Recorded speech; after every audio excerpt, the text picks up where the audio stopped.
Už mám dost, pod ty tvojí koně, je to blbost. Ale já je vaše slyším.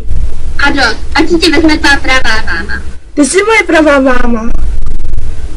Ne, nejsem tvoje máma, že nahoru to bez sebe tvoje bylič. Tak proč nejsem s ní, ale s tebou, ty jsi mě ukradla?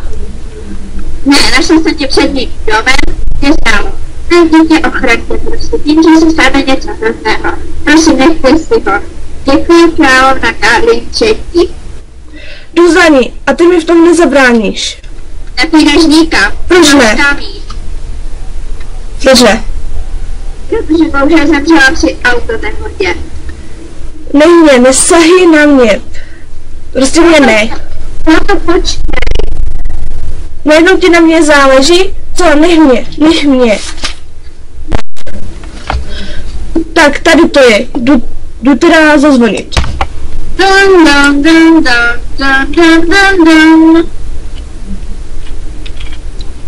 Ahoj, co potřebuješ? Hledám královnu Riley. To s námi bohužel není. No byla to moje máma. Protože jsem měla i sestru. To je moje máma. No nic. Zítra se sejdeme ve stáji, dobře? No ale já nemám koně. Je to nějaká půjčí, jo? Děkuju, tak ahoj zítra. Ahoj. Paní to promiňte, že jsi přišel pozdě. Je v pořádku, Keši, jo? Ať si pak šopí a drinkni, dobře? Dobře. Jestli se sedla k holkám a hnedka se začaly bavit. Ahoj. Čauky. Je, ahoj.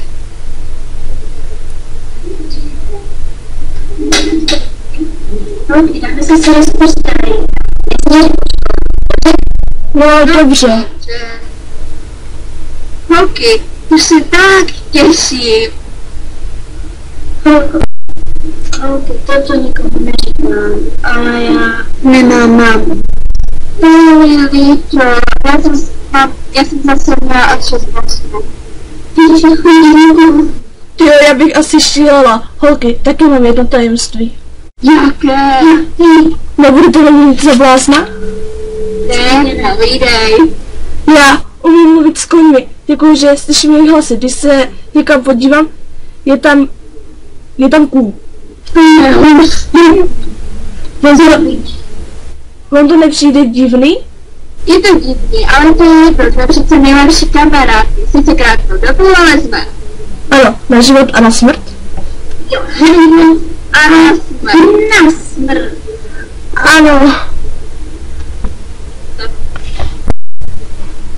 Po škole se holky konečně rozhodli dojít do těch stáj, ale Sophie Fondát na to moc dobře ne. Proto se naše hrdinka Britney rozhodla, že si s ním promluví.